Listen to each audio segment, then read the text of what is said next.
Guys, we're working on a 2018 Chevy Equinox 1.5 liter cylinder 2 misfire. Go ahead and remove this T25 Torx bit and your oil cap to take the engine cover off.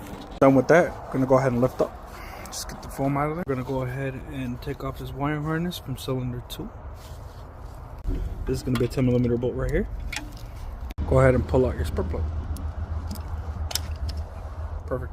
Taking these 1.5 coils out, they come out that way, not straight up.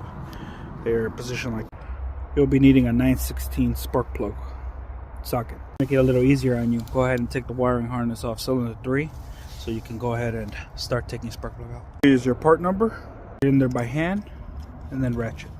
Go ahead and put your spark plug boot back in and you should be good. Just go ahead and 10mm and your wiring harness, put your engine cover, and you're all set.